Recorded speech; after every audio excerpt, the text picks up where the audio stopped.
ہماری گفتگو اس پہ چل رہی تھی کہ غیر مقلدین جو دعویٰ کرتے ہیں کہ حضرت امام بخاری اور ان کی تصنیف صحیح بخاری ان کے مطابق ہے اور حناف اور مقلدین کے خلاف ہے، یہ بات غلط ہے۔ غیر مقلدین کا صحیح بخاری اور امام بخاری سے دور کا بھی واسطہ نہیں۔ اس پر اس حوالے سے ہماری گفتگو یہ چل رہی تھی کہ ہم چند ایک وہ روایات پیش کرتے ہیں جن کو غیر مقلدین اپنے موقف پر پیش کرتے ہیں، جبکہ وہ ان کے موقف اور ان کے مسائل پر پیش نہیں کی جا سکتی۔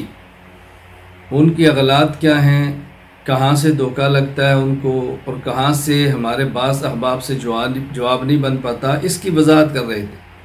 میں نے اس سے قبل آپ کی خدمت میں عرض کیا تھا کہ زیادہ تر غیر مقلدین ان 4 مسائل پہ زور دیتے ہیں اور یہ کہتے ہیں کہ ان کے مسلک کے گویا یہ 4 پھول ہیں۔ نمبر 1، جب نماز پڑھیں تو آپ نے ہاتھ جب اٹھانے ہیں، اس کے بعد آپ نے ہاتھ کہاں باندھنے ہیں، پھر امام کے پیچھے فاتحہ ہے، پھر امام کے پیچھے فاتحہ کے بعد آمین ہے، اور چوتھے نمبر پر چند ایک مقامات پر رفع الیدین کرنا ہے۔ میں اس سے قبل کی نشست میں 3 مسائل پر بات کر چکا ہوں۔ نمبر 1، ہاتھ ناف کے نیچے مرد کو باندھنے چاہیے اور دائیں ہاتھ کی ہتھیلی بائیں ہاتھ کی پشت پر رکھیں، اپنے انگوٹھے اور چھوٹی انگلی دائیں ہاتھ کے سے بائیں ہاتھ کو گھٹے سے پکڑ کے رکھیں اور دائیں ہاتھ کی 3 انگلیاں یہ بائیں ہاتھ کی کلائی پہ رکھیں یوں اور ناف کے نیچے لے جائیں۔ دوسرا مسئلہ، مقتدی کو امام کے پیچھے قراءت نہیں کرنی چاہیے، نہ ہی سورۃ الفاتحہ اور نہ ہی کوئی اور سورت۔ تیسرا مسئلہ، مقتدی کو ہر حال میں آمین آہستہ کہنی چاہیے اور امام کو بھی ہر نماز میں آمین آہستہ کہنی چاہیے۔ چوتھا مسئلہ ہے رکوع جاتے وقت، رکوع سے اٹھتے وقت اور تیسری رکعت سے کھڑے ہوتے وقت رفع الیدین وہ کرتے ہیں، جبکہ ہم کہتے ہیں کہ نہیں کرنا چاہیے۔ یہاں بنیادی بات سمجھ لیں کہ نماز نمبر 1 2 رکعت والی ہے، جس طرح فجر کی 2 سنت اور فجر کے 2 فرض ہیں۔ نمبر 3 3 رکعت والی ہے، جس طرح کے 3 رکعت وتر ہیں۔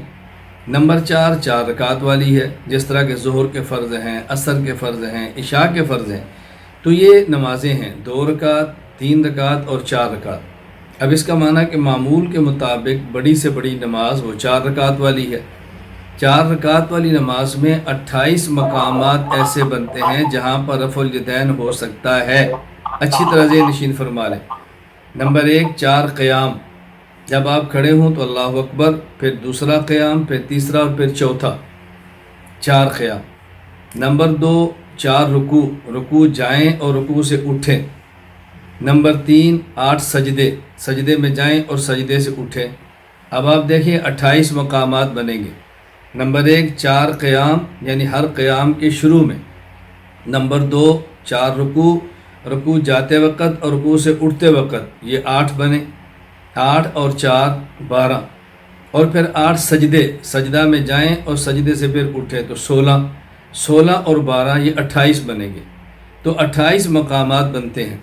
ہمارا اہل سنت والجماعت احناف کا موقف یہ ہے کہ صرف ایک مقام شروع میں رفع الیدین کرنا ہے اور باقی مقامات پر نہیں کرنا۔ غیر مقلدین کا موقف یہ ہے کہ 4 رکعت والی نماز میں 10 مقامات پر کرنا ہے، 18 مقامات پہ نہیں کرنا۔ کیا مطلب؟ نمبر 1 پہلی رکعت کے شروع میں کرنا ہے۔ نمبر 2 رکوع جائیں اور رکوع سے اٹھے کریں، تو چونکہ 4 رکوع ہیں تو 8 مرتبہ بنے گا، 4 مرتبہ جانا 4 مرتبہ اٹھنا، 9 ہو گئے، اور جب تیسری رکعت کے لیے کھڑے ہوں گے تو پھر کریں گے، 10 مقامات ہو گئے۔ تو 28 مقامات پہ 10 کے کرنے کے قائل ہیں، 18 کے نہ کرنے کے قائل ہیں۔ ہم اہل سنت والجماعت احناف ایک مقام پہ کرنے کے قائل ہیں، باقی پوری نماز میں 27 مقامات یعنی کسی مقام پر بھی کرنے کے قائل نہیں۔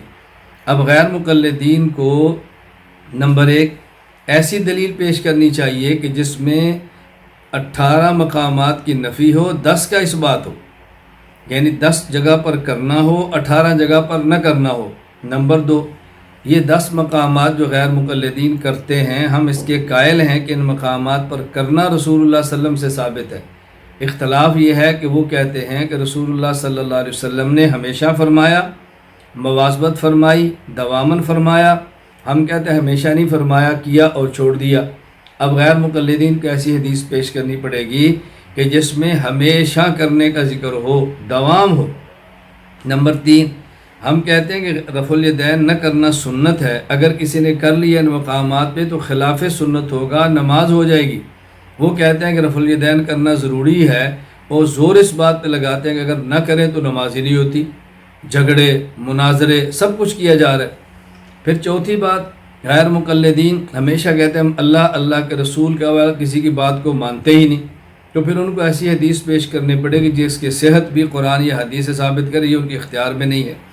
تو ان چیزوں کو سامنے رکھتے ہوئے جب آپ احادیث پہ غور کریں گے تو آپ کو احساس ہوگا کہ غیر مقلدین کے موقع پر رفع الیدین کرنے کی کوئی دلیل موجود نہیں، خصوصاً صحیح بخاری میں.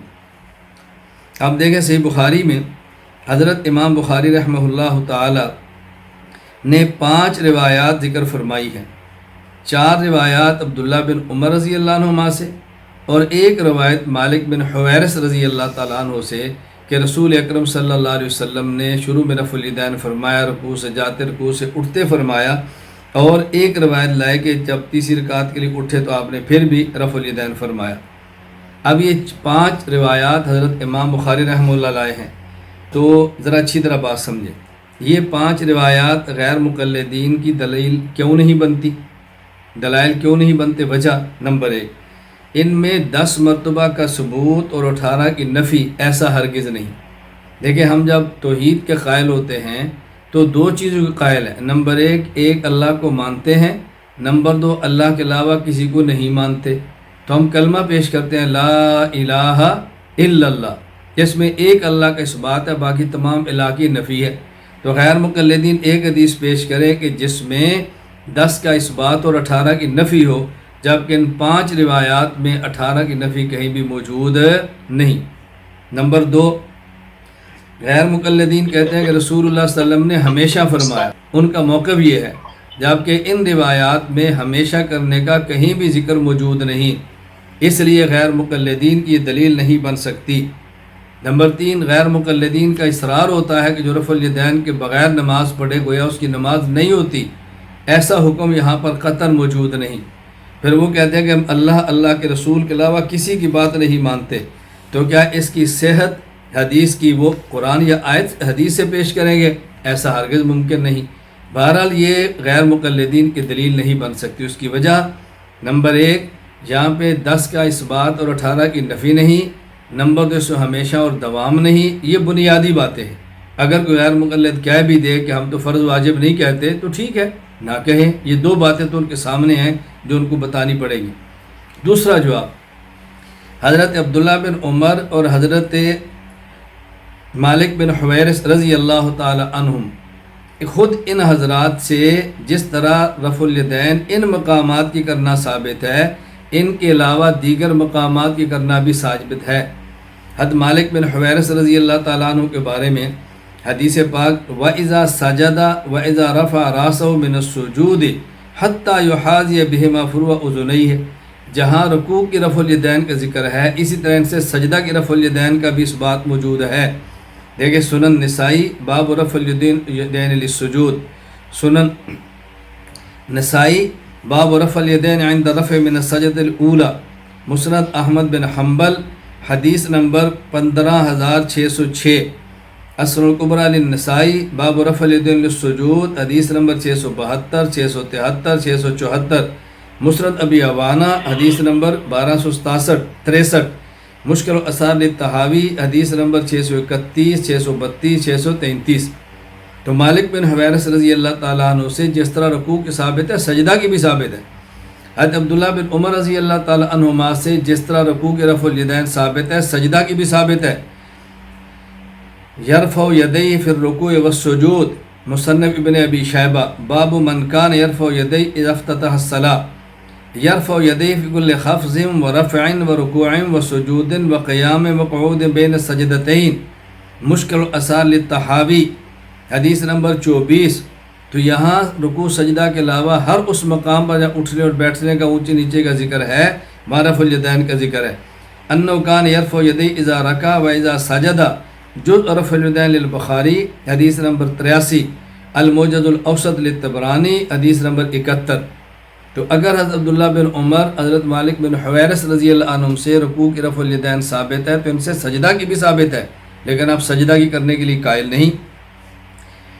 اچھا، حضرت عبداللہ بن عمر رضی اللہ تعالی عنہما سے جس طرح رکوع کی رفع الیدین ثابت ہے، اس طرح سجدہ کی بھی ثابت ہے۔ اور عجیب بات یہ کہ عبداللہ بن عمر رضی اللہ تعالی عنہما سے رفع الیدین نہ کرنا بھی ثابت ہے۔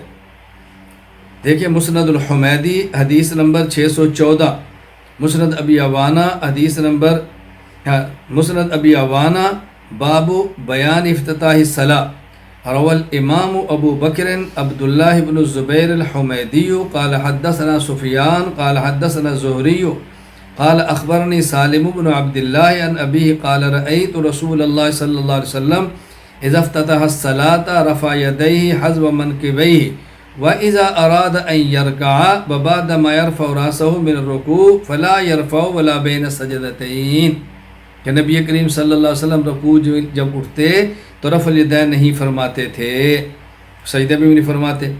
اچھا، اسی طرح مسند ابی عوانہ باب رفع الیدین فی افتتاح الصلاۃ قبل التکبیر بحذاء منکبیہ وللرکوع والرفع راس من الرکوع، الخلافیات للبیہقی بحوالہ شرح سنن ابن ماجہ للمغلطائی باب رفع الیدین اذا رکع و اذا رفع راسه من الرکوع، عن سالم عن ابی قال رأیت رسول اللہ صلی اللہ علیہ وسلم اذا افتتح الصلاۃ رفع یدیہ حتی یحاذی بہما وقال بعضهم حذو منکبیہ واذا اراد ان یرکع وبعد ما یرفع راسه من الرکوع لا یرفعهما وقال بعضهم لا يرفع بین السجدتین۔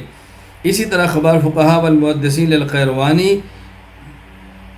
یہ حدیث نمبر 378 ترجمہ نمبر ترجمۃ الباب اس کے تحت، عن عبداللہ بن عمر رضی اللہ عنہما قال كنا مع رسول اللہ صلی اللہ علیہ وسلم بمکہ نرفع ایدینا فی بدء الصلاۃ وفی داخل الصلاۃ عند الرکوع فلما ہاجر النبی صلی اللہ علیہ وسلم الی المدینہ ترک رفع الیدین فی داخل الصلاۃ عند الرکوع وثبت رفع الیدین فی بدء الصلاۃ۔ یہاں دیکھو ترک کی صراحت موجود ہے کہ رسول اللہ صلی اللہ علیہ وسلم نے رکوع والا رفع الیدین مدینہ منورہ میں آگے چھوڑ دیا تھا، تو حدیث موجود ہے۔ تو آپ کیسے کر سکتے ہیں رفع الیدین؟ ان مقامات پہ جن صحابہ کو پیش کر رہے ہیں وہ سجدے کی بھی ان سے ثابت ہے، اور بعض روایات میں ان سے بالکل نہ کرنا بھی ثابت ہے۔ پھر غیر مقلدین آپ کو دھوکہ یہ دیں گے کہ دیکھیں آپ بتاتے ہیں کہ پہلے کرتے تھے پھر چھوڑ دیا، تو بتاؤ کب منسوخ ہوا تھا، تاریخ کیا تھی، مہینہ کیا تھا؟ آپ ان سے پوچھ لیں کہ جب سجدے والے کی آپ قائل ہیں، سجدے والا چھوڑ دیا تو اس کی تاریخ اور مہینہ کیا تھی؟ آپ بھی تو پیش کریں، آپ پیش کر دیں، آپ سوال کریں، آپ کو اندازہ ہوگا کتنی علم کی گہرائی ان کے پاس موجود ہے۔